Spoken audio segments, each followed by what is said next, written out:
Rasputin is a great concept, a supercomputer AI whose job is to protect humanity from any extraterrestrial, alien, or cosmic threat. Throw in some drama, secrets, and lost bunkers and add to the tale even more.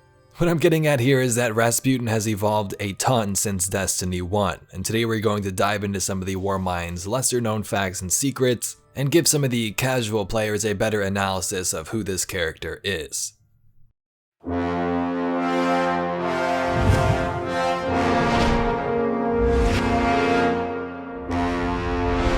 The Warmind has had many changes throughout development. Originally there were multiple Warminds, Rasputin of Earth, Charlemagne of Mars, and so on. It wasn't until around the Warmind expansion in Destiny 2 when we learned that there was only one Warmind in Rasputin, who was created on Mars and exists across the system in many facilities like this one. The Warmind's job is to protect humanity, but hasn't always completed the task in the way we'd hope, like sometimes shutting down to save itself instead of humans. Here are some of the lesser known facts about Rasputin, its creation, and possible future. The Seraphs or Seven Seraphs were a group of people closely connected to the Warmind before and after its creation. In a ride-along live stream, Bungie said the Seven Seraphs were the ones who decided to place Rasputin's bunker under the oil station in the Cosmodrome. The idea was to hide the bunker in plain sight under this oil rig where tankers and ships would refuel and nobody would find it here.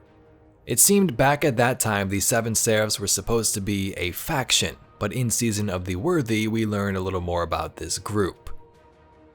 Okay Red, back it up. These Seraphs you keep referencing, what were they? They were all things to me, everything I required. That doesn't help. What are these Seraphs for?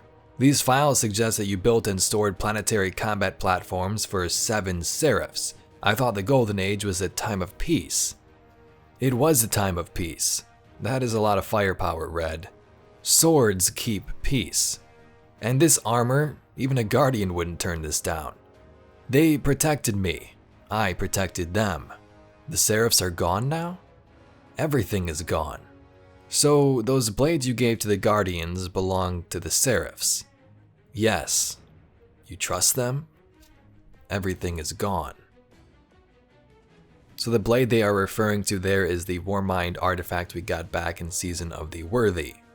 So the Seraphs no longer exist as far as we know. Remnants of this development change is still seen though. The bunker was labeled the Seraphim Vault in the Cosmodrome in Destiny 1, and even had an unused room with many operating chairs beneath it. So there was always so many theories. Was this where Rasputin was supposed to become an Exo? Were these chairs for the 7 Seraphs, or something completely different?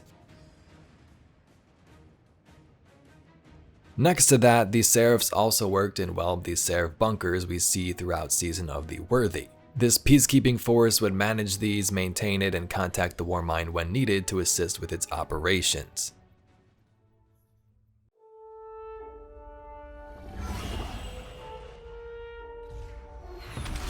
The Red War is over, but Gaul's forces, what remains of them, have been scavenging during their retreat. And now that warsats are falling out of orbit near Mars, the Cabal are headed there too. I'll plot a landing course. Rasputin has many defenses at his disposal as well. I mean, his job is to protect the entire solar system, so you'd kind of expect that, right? We've seen some of this power during Worthy, when we would need to rebuild the Warmind's forces around the system from these Seraph bunkers. Frames and heavy frames, sent in on foot for battle. These may have even been the same ones who confronted the Iron Lords in the Cosmodrome. Warsats are another technology we are familiar with. These devices are used to create a satellite network across the system for communication, but also have their own weapons like lasers embedded within. The tale of Felwinter is also pretty epic. In the Golden Age, Rasputin created and sent out an Exo into the world under a protocol called Siddhartha Golem. The purpose of this Exo was to go out among humans and learn about their everyday lives, learn about culture, what they do, and what they believe in during this new age of humanity. During the collapse, this Exo would die and soon get resurrected by a ghost which named him Felwinter. Felwinter would spend years after this trying to learn the truth about his past, entering seraph bunkers and venturing to mountaintops tracing any clues he could find. He even tried contacting Rasputin many times, but the AI would never respond to him for some reason. After some more time had passed, Felwinter would learn that he was the Warmind Rasputin created. Felwinter was part Warmind. So we can't tell anyone. You're something totally new. Part Guardian, part Warmind. There's no one else like you. I think that's why the Traveler sent me to you. But other people won't understand it, and Rasputin will never, ever stop coming after you. After us. Ever. So it's just us, Felwinter. Just you and me.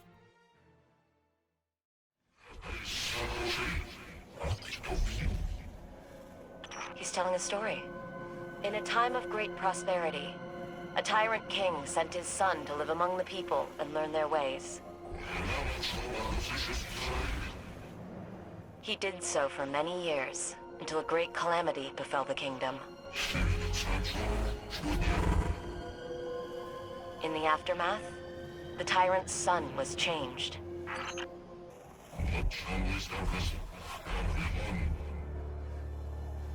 The tyrant's son turned away from his father and became a warrior. The tyrant chased his son across fields and mountains and oceans.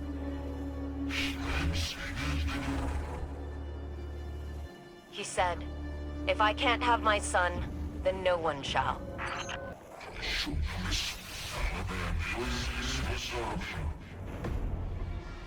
In the end, the tyrant used his son's love of the people against him. He promised him a miraculous technology that could rebuild the kingdom. When his son came to claim it, he unleashed a plague upon him. His son was destroyed.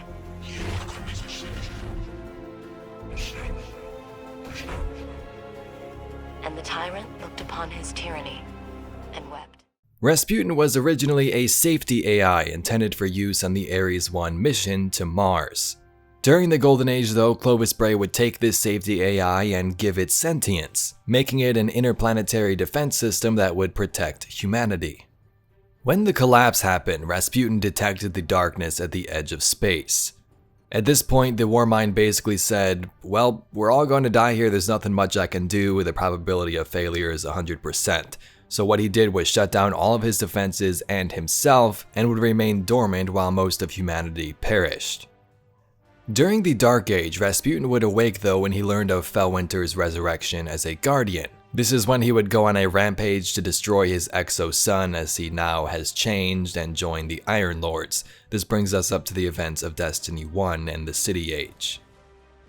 So Rasputin has had many protocols that do different things. Midnight Exigent was what happened during the collapse, deactivating himself. The Siddhartha Golem was the Felwinter case, and many others exist for various reasons. They're all sort of programmed in there.